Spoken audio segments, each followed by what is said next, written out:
Hello everyone, Prime here, and today we're going to be covering the Norse god Ymir. If you wanted to find out a bit more about his purpose, his relationships, and some other myths about him, then you're in the right place. Now, if you hear some birds in the background, I do apologize, but I don't actually own any hunting rifles, so I suppose you'll just have to bear with me. And without any further ado, let's get into this.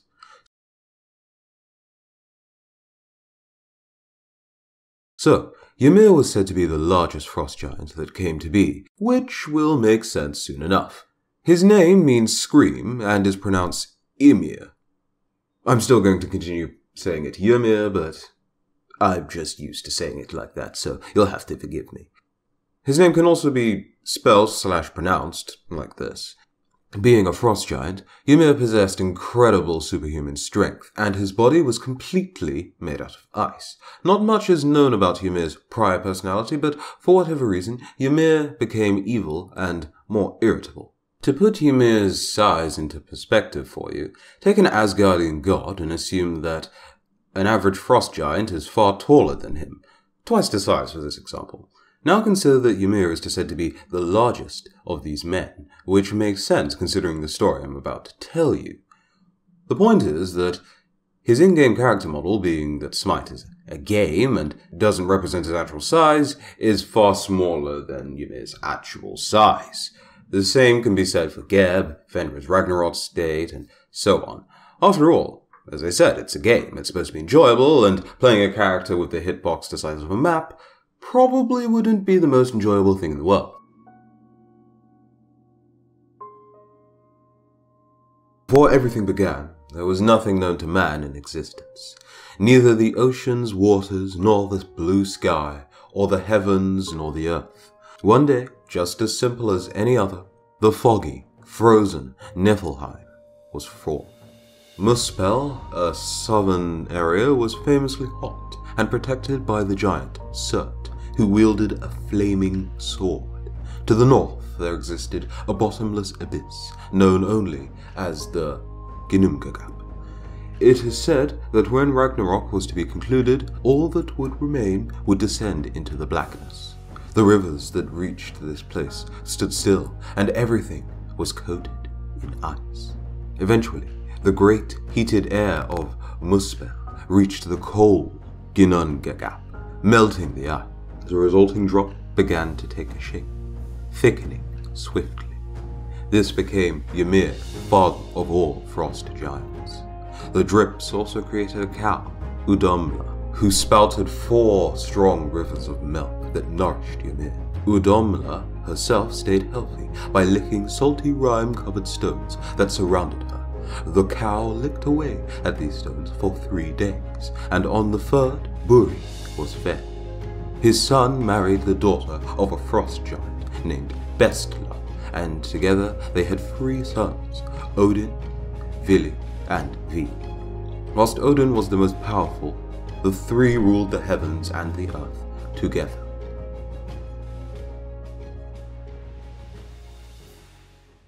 Ymir gave birth to a guy and a girl from his armpits as he perspired. From his legs together he spawned a 6-headed creature. These creatures were the lovable frost giants. Through Ymir, the frost giants and the gods, who by the way weren't really all that godlike, were linked, and so Odin and Ymir were eventually part of the same lineage. I suppose you could consider him to be Odin's grandfather.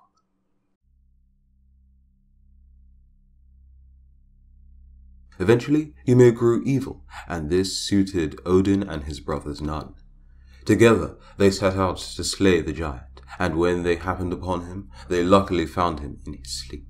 Could you question Odin's honor for stabbing the mighty Ymir during the most holy and sacred forms of rest available to the giants, gods, and mankind? Yes. Yes, you could. Interrupting a nap is unforgivable, but the gods were not yet done. You see, from the mighty Ymir's wound, a near unending stream of blood gushed outward, drowning all but one frost giant in a sea of blood. Bergelmir escaped on a boat, and eventually allowed for the re-emergence of the frost giant. The brothers took the fresh corpse to the center of Gununga Gap, where they constructed the earth from his body. His skull became the sky, his blood the sea, his hair the trees, and the bones of the giant became rocks.